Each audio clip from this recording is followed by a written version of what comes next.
I'd like to welcome everyone to the University of Winnipeg, situated on Treaty 1 land in the heart of the Métis Nation. My name is Claire, and I'm the Director of the Masters in Development Practice program here at the university. It's a 2-year professional program focused on Indigenous development, global in scope, multidisciplinary in nature. The MDP really is entirely unique. You can ask some of our students and graduates that are here today.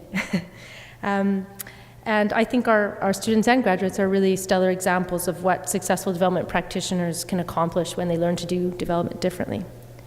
We're very pleased today to host, together with the CN Indigenous Resource Centre, Dr. Joel Kettner in a 4-part lecture series entitled Public Health in the 21st Century. There are 4 sessions, as I said, and they build on one another, but each session is also fully understandable on its own.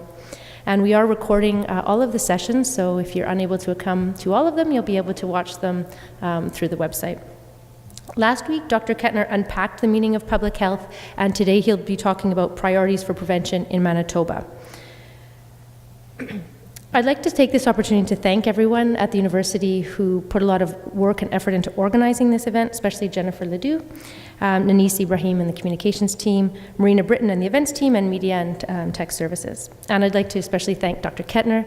Coming up 2 years now, he's been a part of the MDP faculty, teaching in health and sustainable development, and has been a really important resource for students and the program staff and the program as a whole. So thank you very much. And I'm now very pleased to invite Dr. Axworthy, President and Vice Chancellor of the University, to introduce Joel. Thank you. Just as a side note, there will be time for questions and answers at the end as well. So please, Dr. Axworthy.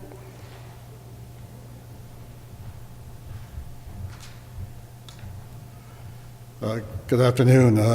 Joel just told me to keep my introduction very short because he has a lot to say, so I will always take the advice of Dr. Kettner on such important matters.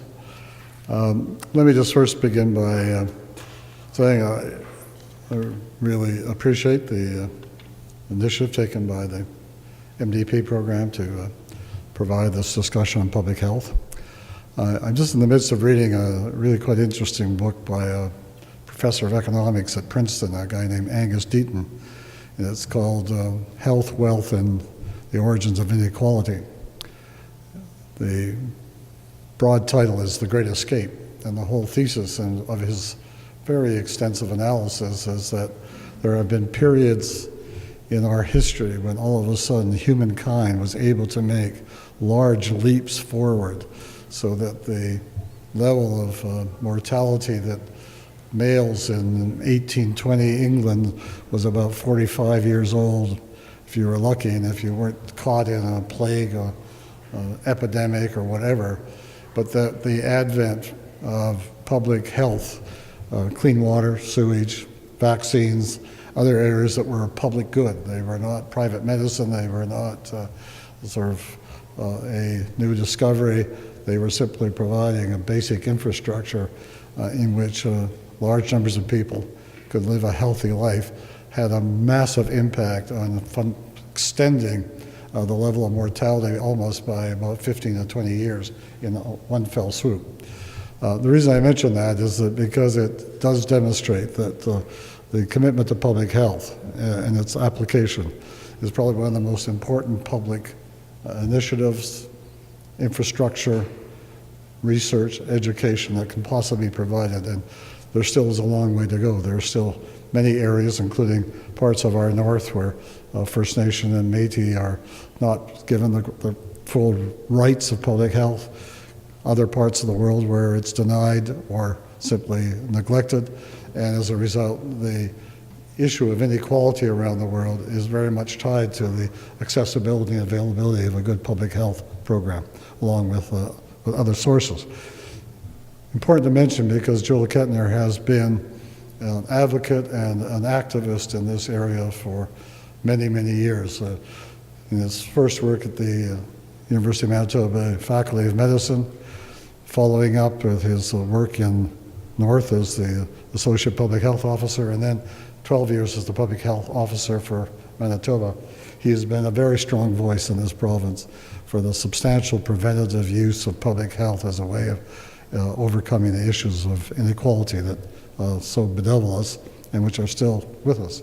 And we're very pleased that over the last couple of years, Dr. Kettner has been a fellow of the Master's Development Program, has worked for the Center for Infectious Disease, which is our partner over in the Richardson Building, has been a strong presence on the campus, and it is a great delight that he's now sharing some of his insights along the way. So thank you, Joel, for doing this, and I'm very pleased to welcome him to the audience and look forward to what he has to say.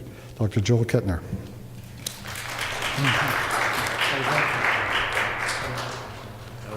Great. If I'd have known you were going to say such nice things, I wouldn't have asked you to be so short.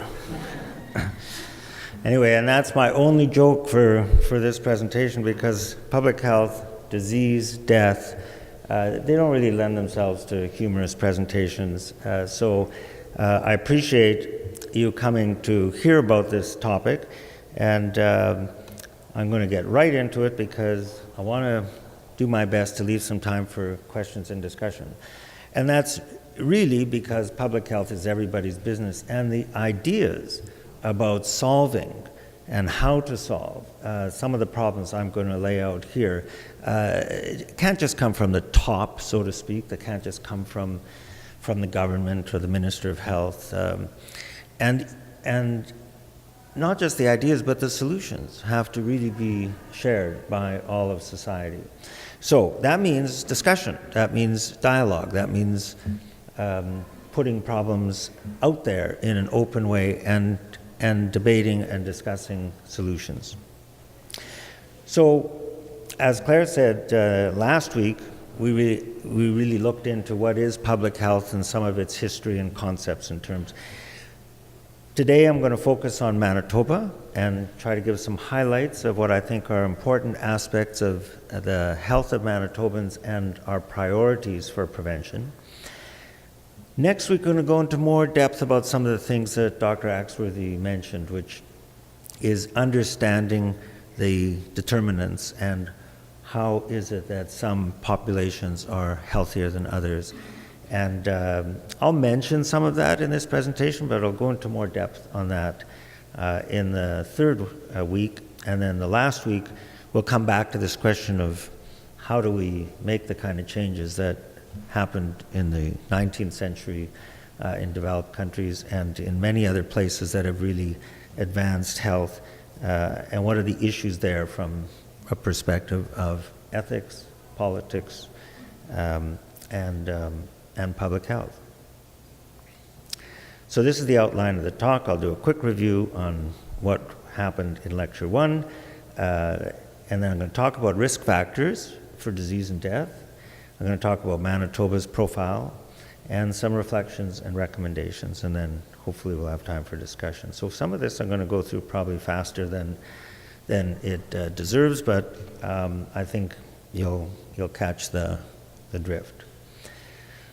So the conclusion of last week, in very brief form, was that we all need public health, and also that some of us, as population subgroups or individuals, need it even more. So a quick review. What are we talking about with health? We're talking about physical, mental, and social well-being as defined in 1948 by the World Health Organization. At the same time, and equally importantly, was understanding that health and the access to the things that are required for good health is a question of human rights. And we might think that that's somewhere else, not Manitoba, that we have to think about health as a human right.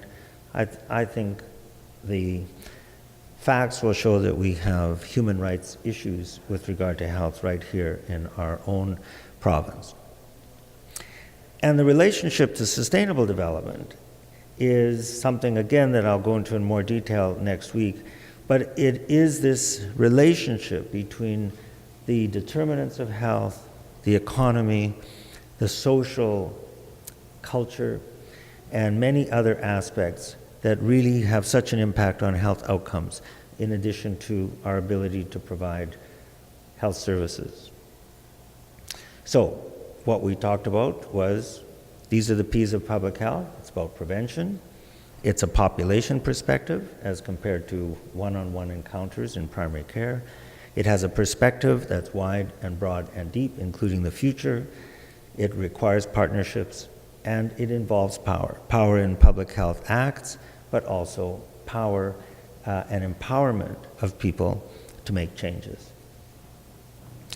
So I'm going to skip over this today because we talked a bit about it last week, about the organization of public health, except to mention that one of the things I do here is work at the International Center for Infectious Disease, which hosts a national collaborating center for infectious diseases, which is one of 6 collaborating centers that the Public Health Agency created. And just so, for those of you who weren't at the last lecture, it's of interest that the collaborating centers involve environmental health, Aboriginal health, determinants of health, healthy public policy, as well as infectious diseases. Okay, so this is when a chief medical officer of health gets coverage. Not always with the everyday issues that much of what I'm going to talk about today. And Claire, you can give me a reminder when we're, what time do you think? When we're 10 minutes to go? Okay. So the challenge, even with a situation like a pandemic influenza, is to understand it and to use it to understand broader and deeper issues. And again, as is almost always the case, the impact of a health threat is different depending on where you live, who you are, what race you are part of, what your income is, what education you have. And this was manifest 100 years ago in the big Spanish flu pandemic, where those who made efforts to record mortality showed that if you lived in the north end, you were almost twice as likely to die if you lived on the south side. A century later, what did we observe in Manitoba?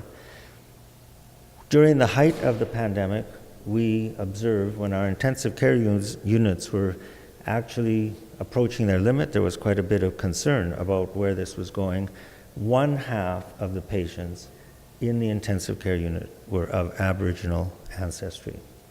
And when you adjusted for all sorts of other factors, levels of obesity, smoking, chronic diseases, although those were part of the reasons, it didn't explain all of that difference. So when we think about why we see such a differential in health outcomes, from an infectious disease point of view, we have to look at the different components. Higher risk of exposure to the virus in this case. But exposure doesn't always result in infection. Classic case, tuberculosis. We probably are all have been and may continue to be exposed to the bacterium that causes tuberculosis. But few of us get infected. And those of us who get infected, even fewer manifest symptoms. So there's a higher risk of infection. There's a higher risk of severe illness, even if you are infected. And there's a lower ability to access care that is almost always part of differentials in health outcomes. And that may be because the services aren't available, or it may be because of disadvantaged populations and individuals who don't know how to or can't access the services or use them in the way that some of us are able to. So interesting that Dr. Axworthy, you mentioned the big picture change in health over the last 100, 150 years. What is important about this picture is that tuberculosis was falling and continued to fall as a cause of mortality before we knew what was causing it and well before our ability to treat it with drugs, for all the reasons that you said. Better standards of living, better nutrition, better housing, better sanitation, better care for even supportive care, and therefore a gradually more resilient population. Now, There's some research that's been done that's important in two respects about this, and I'm going to very briefly touch on it because it is an underpinning for our observations in Manitoba. And that is, in the look at the Whitehall civil servants in Britain, it was apparent that there was a differential depending on whether you had a senior administrative job, you were a professional executive, you were a clerical, or you were an unskilled or manual labor, in terms of risk factors for serious heart disease. Some of which was explained by variations in smoking rates, levels of cholesterol, blood pressure. But most of it was not. So this concept of other factors that impact on health status and risk, which is still being examined and is pointing more and more to resilience, immune systems, mental health, relationship of people's stress at work, relationship to their employment, relationship in society, the sense of equity. All of these things we're now exploring to try to explain this. And it's a gradient. It's not just that the lowest 10 or 20% of income or the poorest are at higher risk. It's a gradient. So let's now look at the tuberculosis question again in Manitoba more recently. If you look at Manitoba as a whole, same pattern, decreasing deaths, some increasing cases, probably more because of better diagnosis rather than actual increase in incidence. But the fact is, when you look at tuberculosis in Manitoba today, the rate of TB amongst our Aboriginal Manitobans is at least 5 times that of other Manitobans. In fact, 2/3 of our cases occur amongst Aboriginal people. The other large group are those who are foreign-born and often bring their infection with them from their home country and in oftentimes very similar conditions of living. So again, if we analyze this, higher exposure, close contact with cases of TB, living in communities with high rates of TB, more likelihood of exposure with crowded living conditions, inadequate housing, sharing of rooms by several people. But there's other issues around susceptibility. And we know that higher rates of alcohol and excessive substance use, poor nutrition, concurrent infections like HIV, or often a history of active infection and inadequate treatment. So these are all factors, some of which relate to access to care, some of which relate to adherence to treatment, and some of which relate to follow-up and support. So with that background idea, let's look at Manitoba's picture from a bit of a broader perspective. So this is going to be mostly based on a report of the Chief Public Health Officer for 2010, the first one required by law under the Public Health Act, that the Chief Public Health Officer must give a report every 5 years on the health status of Manitobans, and that the Minister must distribute this after consultation. What does that mean? That the report is meant to be independent. There's a requirement to consult with the Minister for clarification, feedback, advice, suggestions, but ultimately the report is the accountability entirely of the Chief Public Health Officer. So you can still find this report. It's not being distributed in hard copy, to my knowledge, despite what I'm sure are massive demands for reprints. The government, for reasons of sustainable development, I'm sure are not killing more trees to produce more paper copies, but it is available on the website. And in fact, when the report was tabled, the Minister of Health accepted the report and accepted the recommendations of the report, some of which I will present here. So, highlights from the report. A little bit about our general population, which we always have to start off with. Manitoba, increasing immigration, continue to have an increasingly diverse population. And I think I have a diagram of the annual immigration to Manitoba up until 2010, including 15,000 in that year. An important factor in understanding our demographics. Perhaps more important is the increasing Aboriginal population. So at this time, about 1 in 4 Manitobans that are under 15 are Aboriginal, and that is expected to increase because the birth rate amongst Aboriginal Manitobans is about 3 times that of non-Aboriginal Manitobans. So we have a very young population, and this is the population largely of our future in Manitoba. So that becomes very important when we look at the differential in health status, as well as social realities for our Aboriginal Manitobans. But this presentation is going to include that, but also be broader because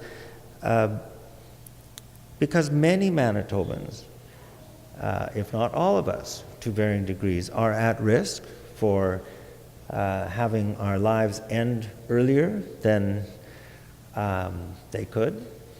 It's not our goal in public health to keep people alive forever, but premature mortality, premature death is something of importance, as well as quality of life, of course. So, if we just look at the leading causes of death in Manitoba, the usual facts emerge. About a quarter of deaths are due to cancer. Probably more than a quarter are due to heart disease if you include cerebrovascular diseases, which are stroke. And then there's a number of other things such as dementia and Alzheimer's, which of course much more common and important in our elderly population. Unintentional injury, 5% of all causes of death. Diabetes, 4%. Chronic lung disease, etc. Now, these are rough estimates because the precision of causes of death and the overlapping between different causes makes this a rough estimate. But here's what I want to draw attention to, is that if we reanalyze this, instead of just counting every death equally and then looking at the percentages, as what contributes to premature mortality or the loss of potential years of life, using age 75 as a standard, which most statistics do, we see some important changes. Cancer doesn't change because deaths due to cancer are more evenly distributed over the age range and the life cycle. But heart disease goes down almost half as a contributor to potential years of life lost. Unintentional injury becomes the second most important cause. So motor vehicle crashes, falls, and other workplace injuries, etc. Intentional self-harm, suicide, becomes the 4th most common cause of potential years of life lost. And assault and homicide becomes the 5th or 6th group at 3%. Most of these here have to do with premature birth and congenital abnormalities, because any death in the first year of life, of course, contributes to 75 potential years, as that one has ahead, at least, we hope, of healthy life. But when we then start to look at problems in this context, it helps us to prioritize what are the causes that we need to be thinking about and what are the risk factors for them. So that's the general picture. Now let's look at life expectancy, which has been gradually increasing in Manitoba like everywhere else. If you look at this from the point of view of where people live in Manitoba, based on census data about average neighborhood income, we see again that gradient that I was referring to earlier from the studies in Britain. And so if we look at urban, we see for males, the black bars, a difference of a life expectancy of just over 70, 71 versus 81. So a 10-year gap in life expectancy depending on whether you reside in an area of low average income versus high average income. And that's already a lot of noise because of variation within those neighborhoods. When we get more precise data, that gap seems to be even bigger.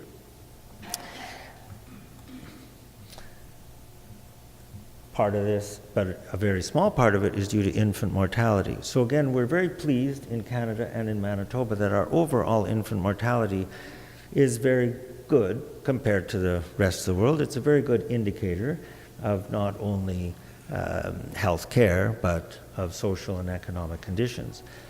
But again, like so many things in Canada and Manitoba, our average statistics are good, but when you break them down into geographical areas, race, income, education, the differences start to show.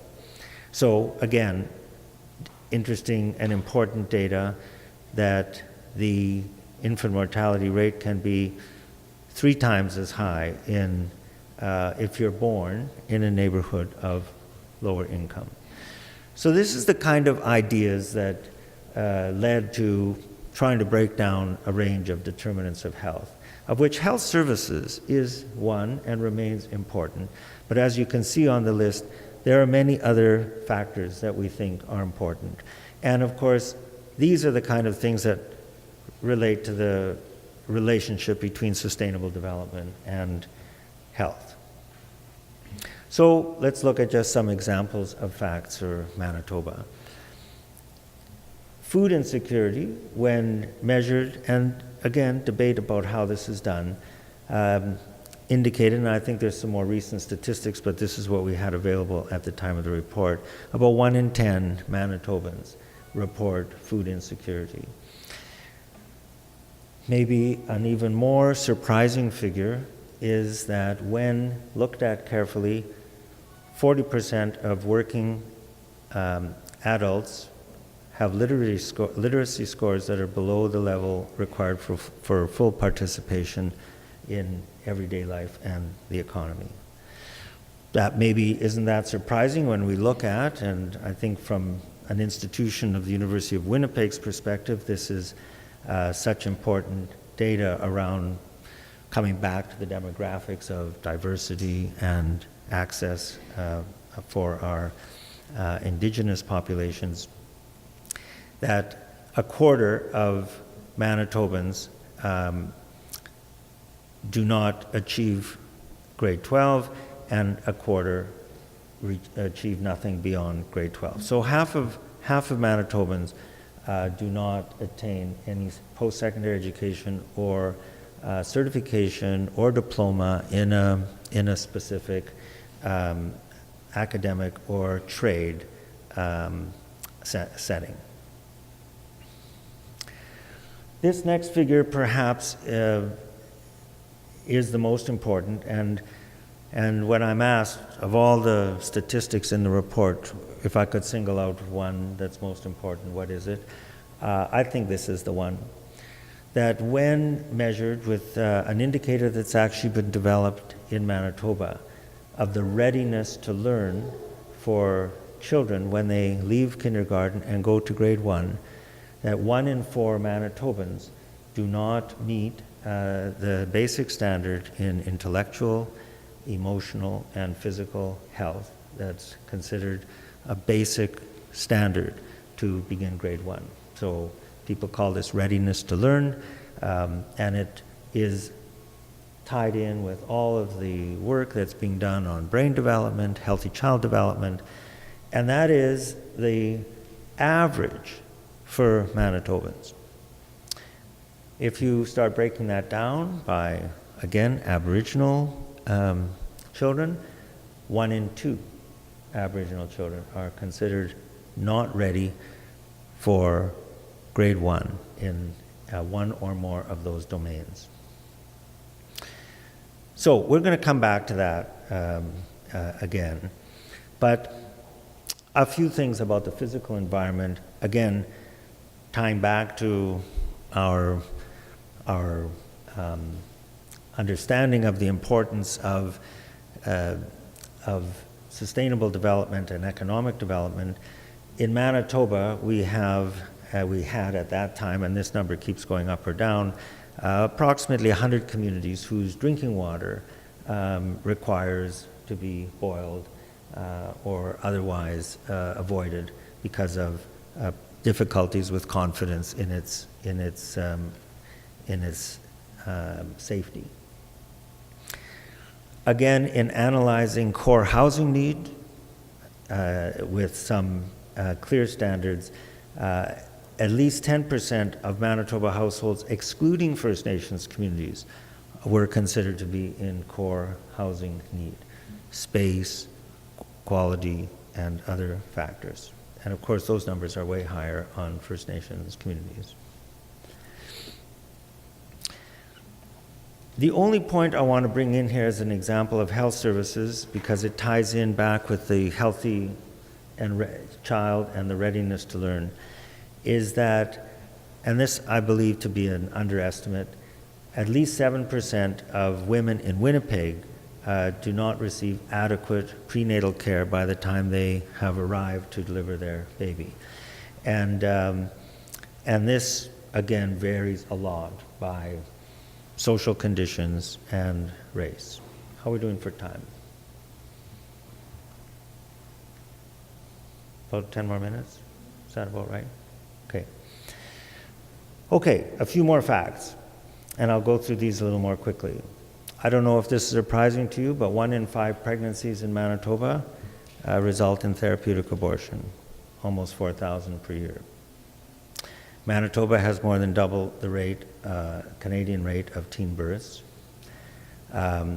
We also have a higher rate of preterm births, and we have a higher rate of alcohol use during pregnancy.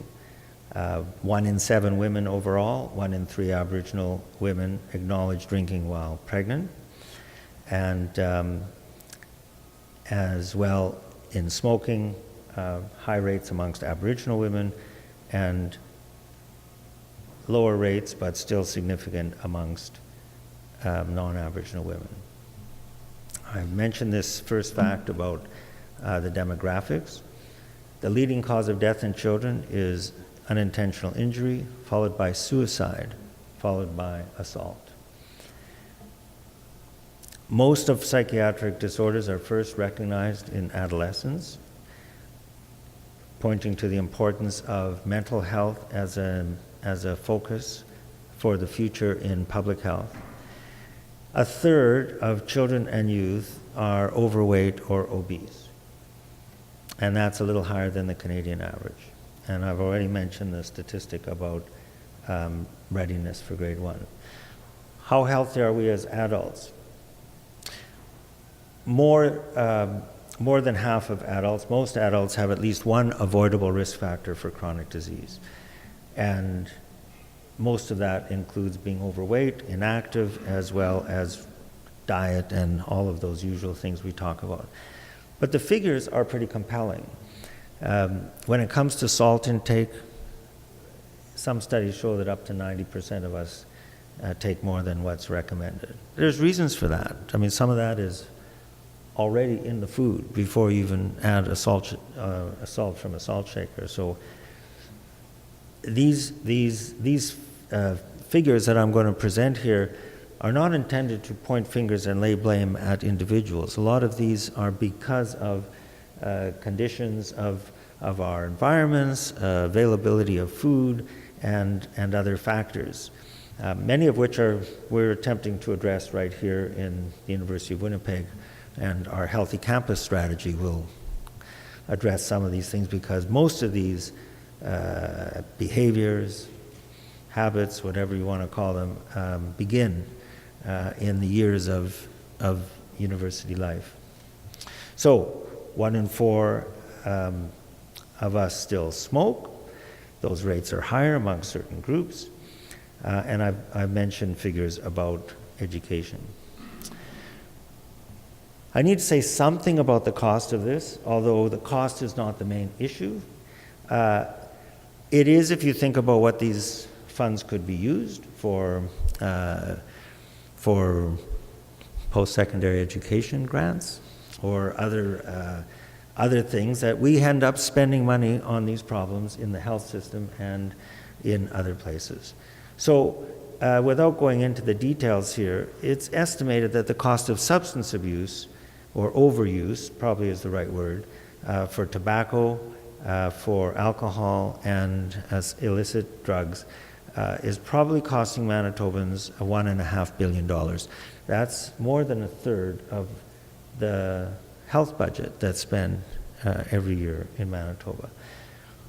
So I'm going to just stop for a moment on that, because I think this problem and understanding its origins and its ongoing causes is very, very important. And we'll come back to it in a minute, so I think I'm going to be able to wrap up very soon.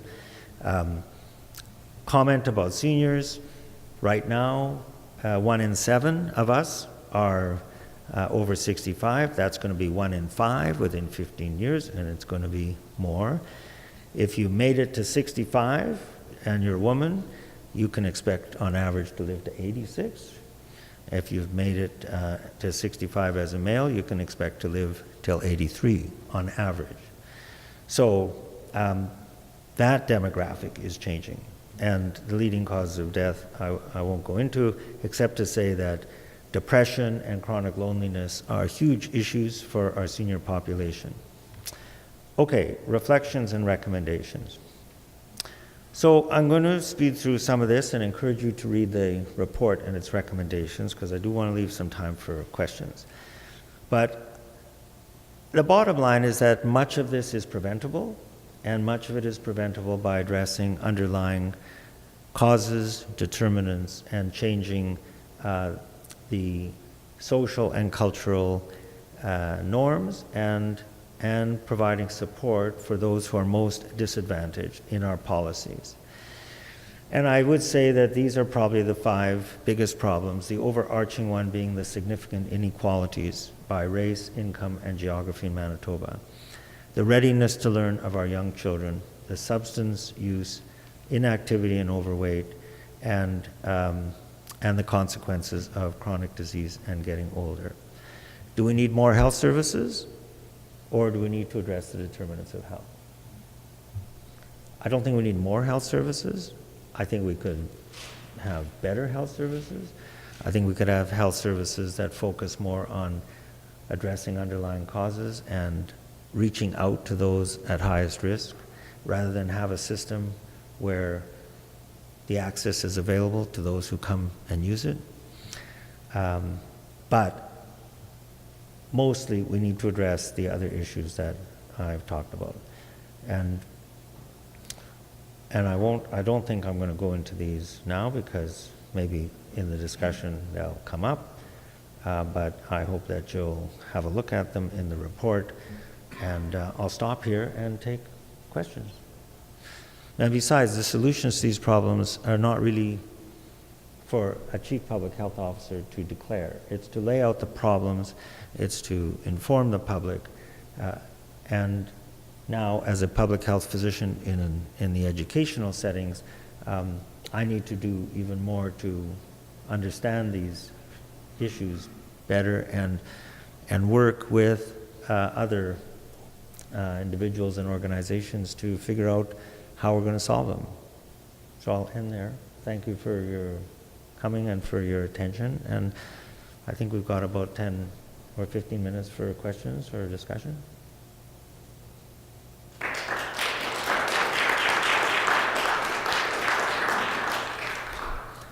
Are you going to manage the rush of questions? Okay.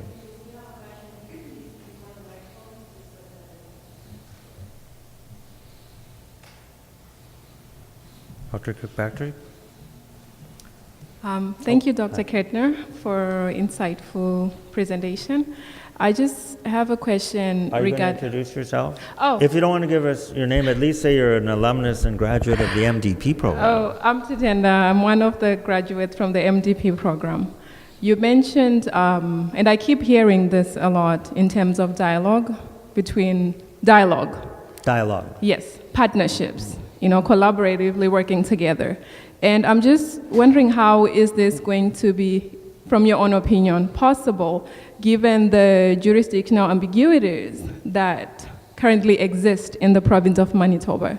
Jurisdictional ambiguities? Yes. Okay, so recommendation 5.7, if I remember the numbers, the third up from the bottom here, was to resolve jurisdictional issues for First Nations healthcare, a huge, important issue, which we're not going to get into too much detail here now, but it is an example of where the paradox that often exists, that our population that needs the most and most in volume, but most efficient in quality, healthcare, including public health and primary care, is the population served by a very complex, difficult to navigate split in jurisdictional responsibilities, which continues to get in the way of a unified strategy and approach, in my mind, for health and healthcare. This applies to other things as well. So, how to address this problem, how to engage it. I don't know what the short answer is. I think the short answer is that until there's a demand for this from First Nations people and from Manitobans as a whole, recognizing that this is not an issue just for First Nations people and residents, but for all Manitobans, have to discuss, sort out, and demand a resolution of this problem. And I think that's all I'll say at this point.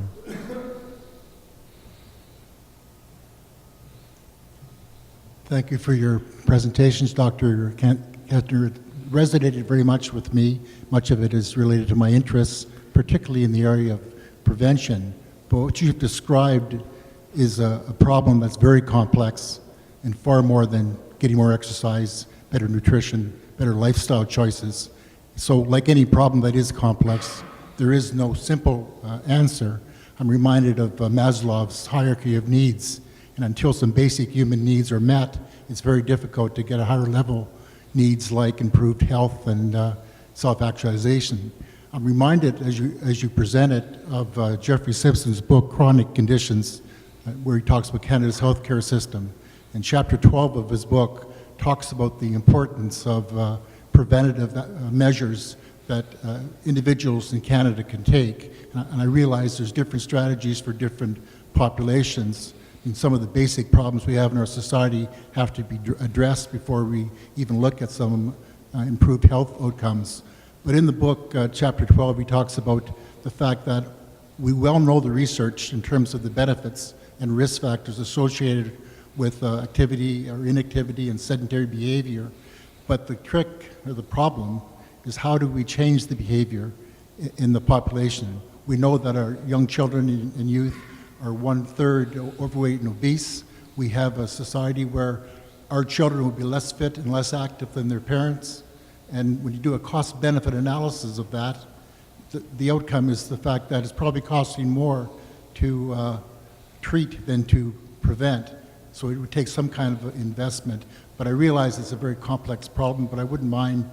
I'll just close with one point. There's a movement taking place now in a few universities in Canada called Exercise is Medicine.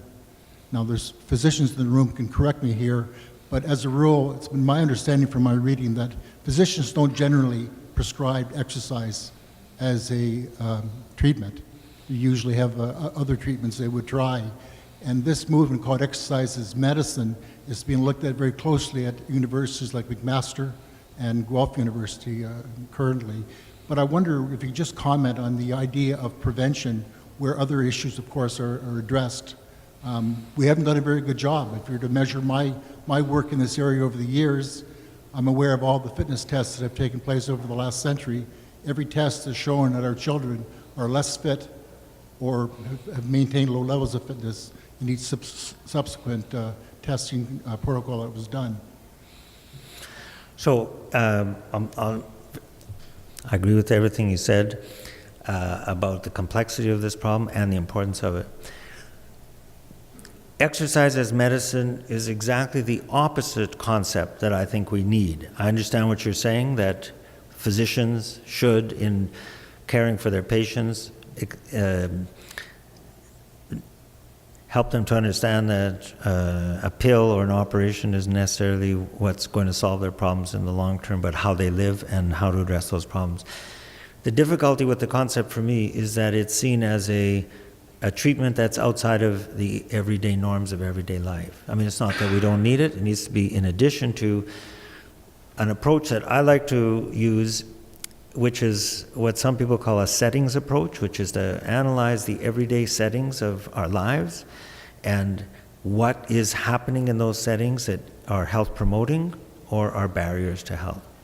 I don't have to tell you that, because the ergonomics of design of our chairs and desks, and whether we sit for too long or whether we stand, whether we expect our teachers in the university to make sure that the students have an opportunity to get up and stretch, or have the whole class standing up. These may sound like trivial examples.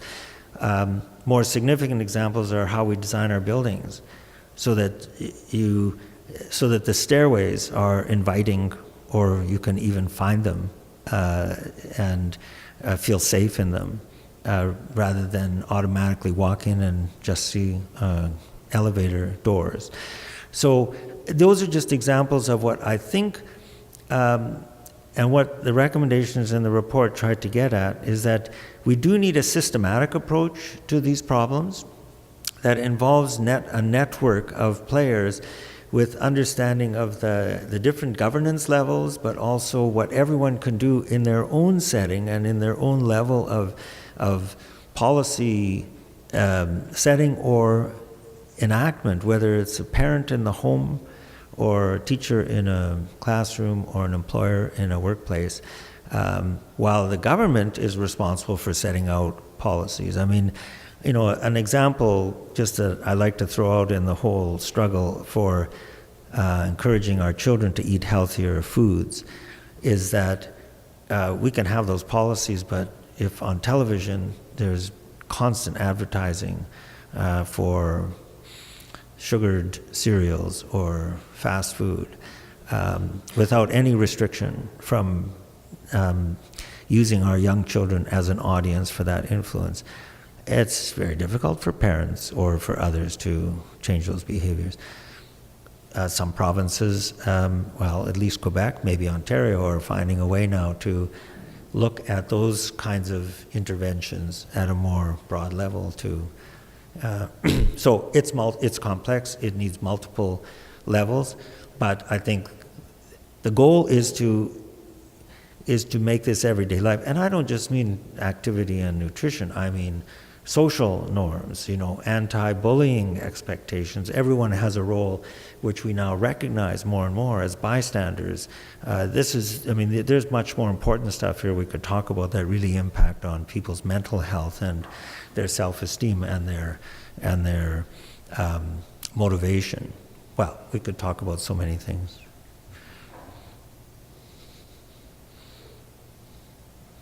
Yes. My name is Jiju, and I'm hoping to join the program in September, the MDP program. So I just had a few questions. One is, because I'm also a health professional by background. Sorry, I'm having a hard time hearing. I'm also a health professional by background. And so the questions I wanted to just ask you is, with the ever-changing influx of migrants into Canada, and with the change in the population in Winnipeg, do you think, as a health professional, the next generation of doctors and health professionals are trained enough to understand the changes within migrant communities? that's one of them. The second one is, as you mentioned, that 50% of the population may not even achieve 12th grade education and above. Do you think it's good so that we don't have a huge influx or huge amount of students getting degrees, and then the value of education will be just diluted? And the third one is, with the huge increase of alcoholism and childbirth, especially with the indigenous and communities, there's no increase in taxes this year on alcohol. There's increase in cigarettes. So do you think that would help change the impact if there was increase in prices? Thank you. Okay, I'll work backwards because I'll be able to remember the more recent questions better.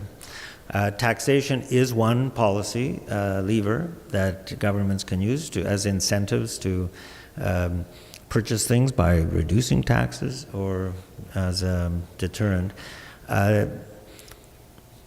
They have two problems. One is that they're not always sustained, so there's a short-term impact. And the other problem is that they have a differential effect on people based on their own incomes and often have unintended consequences which are not helpful. So again, a complex issue. Are physicians adequately trained to deal with these issues? You know, historically, physicians have been trained from the cellular level to the whole of the person. The relationships between people and the health of communities is not usually a main part, because physicians are trained to work one-on-one with individuals, and that's their main role. There's some physicians who are trained in public health and community health which need to look at that broader picture. But the answer really is partnership, again, here, between physicians and others who can work at a ground level and deal with not just the treatment of individuals, but understanding the cause in the community and dealing with that.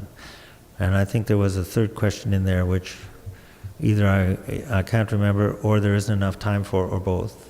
How are we doing? 2 more minutes? Maybe I'll see if there's any other questions, and if not, I'll come back to the one I've forgotten. Yes. Hi. This is more just to clarify. You mentioned 40% of adults are functionally illiterate. And was that right? So I just wanted to clarify because it's such a startling. Exactly for full engagement in society and employment. So be able to, I think, read and write, fill out forms, and manage things that require reading and writing. That figure is considered the threshold for people who cannot fully do that. Okay, I mean, there's various reasons for it. Sometimes it's because English isn't the first language, or other reasons. But that's the figure that I used. Thanks. There was 2 different descriptions, so I wasn't sure. Thanks. Okay, you're welcome. Well, thank you very much. You're welcome. That was wonderful. Thank you very much.